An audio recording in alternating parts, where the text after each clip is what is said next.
જીવનની અંદર આપણે જે વિચારીએ છીએ ને એવું થાય જ છે, પણ કેવી રીતના? એક છોકરી હતી, એ નાની હતી ત્યારે ઘરના તમામ કામ કરતી હતી. ધીરે ધીરે મોટી થાય છે, સમજણી થાય છે, એટલે એના અંદર એક વિચાર આવે છે મગજની અંદર, અને ધારવા માંડે છે શું મારે આખી જિંદગી કામ જ કરવાનું, આપણે કોઈ પણ પ્રકારનો આરામ નહીં કરવાનો? આરામ તો હોવો જોઈએ કે નહીં જીવનની અંદર? ધીરે ધીરે છોકરી મોટી થાય છે, કોલેજ કરે છે, અને એની પરણવાની ઉંમર આવે છે ત્યારે એની કરોડપતિ ખાનદાનની અંદર સગું થઈ જાય છે, સગપણ થઈ જાય છે, અને ત્યાં બી એના લગ્ન થઈ જાય છે. એના લગ્ન થઈ જાય છે એટલા માટે એવું બને છે કે ત્યાં એના સાસુ બીજા જ દિવસે એને કહી દે છે કે જો બેટા, આપણે રસોડું ખરું ને નોકર ચાકરને આપતા નથી, કારણ કે રસોઈ સારા હાથે બને તો સૌથી સારામાં સારું, સારા વિચારથી બને સારું, એટલે રસોડું આપણે જાતે જ બનાવવાનું છે. છોકરી કે ઓકે વાંધો નહીં, આપણે રસોડામાં શું વાંધો છે?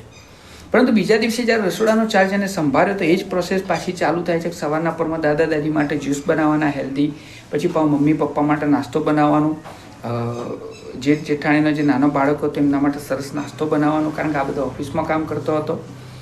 ફરીથી એના મગજની અંદર પેલો વિચાર હતો ને પાછો વાયુ વેગે ચાલવા માંડ્યો કે મારી જિંદગી સેમ ટુ સેમ તરીકાથી ચાલે છે, એમ કે આરામ નામની વસ્તુ છે જ નહીં. હવે થોડા સમય પછી એવું બન્યું કે એક દિવસ એ સવારે નાસ્તો બનાવતી હોય છે અને જે ડુંગળી કાપતી હોય છે, ડુંગળી કાપતા કાપતા પેલા મશીન ભારે હોય છે અમુકના ઘરે, તો ડુંગળી કાપતા કાપતા 2 આંગળીઓ કપાઈ ગઈ. 2 આંગળીઓ કપાઈ ગઈ ત્યાં સુધી વાંધો નહીં, અને જીવનમાં ફર્સ્ટ ટાઈમ બ્લડ દેખેલું એટલા માટે એ બેહોશ થઈ જાય છે, અને એનું બ્લડ ઘણું બધું વેસ્ટ મીન્સ કે ઘણું બધું વહી જાય છે. પેલા સાસુ સસરા જોવા આવે છે કે આટલી બધી વાર કેમ લાગી, તો એ બેહોશ થઈ ગયો છે. ત્યાંથી એને ફેમિલી ડૉક્ટર દવાખાનામાં લઈ જાય છે. ત્યાં ડૉક્ટર એને દેખીને કહે છે કે આનું લોહી બહુ બધું વહી ગયું છે, એટલે એને આરામ કરવો પડશે લગભગ 3 થી 4 મહિના, કારણ કે ફરીથી લોહી બનતા વાર લાગશે.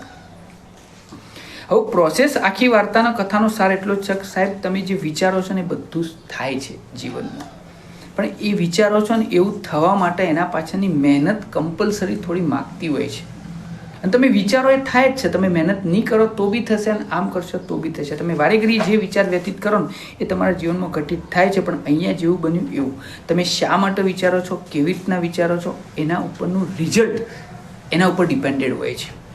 તો આઈ થિંક તમે સમજી ગયા છો આખી વાતને. મળીએ નવી વાર્તા સાથે, મોટિવેશન ટોક સાથે. હર મહાદેવ, ઓમ નમઃ શિવાય.